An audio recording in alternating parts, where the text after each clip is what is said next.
નમસ્કાર, આપનું મેટ્રો સાથે હું જયમીની સમાચારની શરૂઆત કરીશું અમરેલીથી। અમરેલી જિલ્લામાં ધારી તાલુકાના દલખાણીયા ગામે 66 કિલોવોટ સેમરડી 11 કિલોવોટ ખેતીવાડી ફીડર લોડિંગ સમસ્યાનું નિવારણ કરવામાં આવ્યું છે। ખેડૂતોને સતત અને પૂરતો વીજ પુરવઠો મળી રહે તે હેતુથી આ પહેલ હાથ ધરવામાં આવી છે। ધારાસભ્ય જેવી કાકડિયાએ આ નવો ફીડર ઓપનિંગ કરાવ્યો હતો। આ અવસરે ધારી તાલુકા પંચાયતના સભ્યો, ભાજપના આગેવાનો તેમજ પીજીવીસીએલના નાયબ એન્જિનિયર કેએસ વાળા સહિતનો સ્ટાફ અને મોટી સંખ્યામાં ગ્રામજનો ઉપસ્થિત રહ્યા હતા।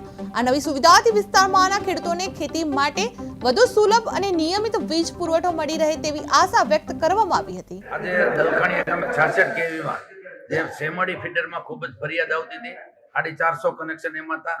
એમાં જે ફીડરના વિભાજન કરી અને પાણીયા ફીડર એક અલગ કરેલ છે। અલગ ફીડરનું આજે જે અલગ ફીડર કર્યું એનું આજે ઉદ્ઘાટન આજે રાખેલું હતું ગામના તમામ આગેવાનો સાથે અને અમારા પાર્ટીના આગેવાનો સાથે। આજે એનું ફાઈબર જે ભાગ કર્યું વિભાજન કર્યું એ આજે અલગ પાણીયા ફીડર શરૂ કર્યું છે।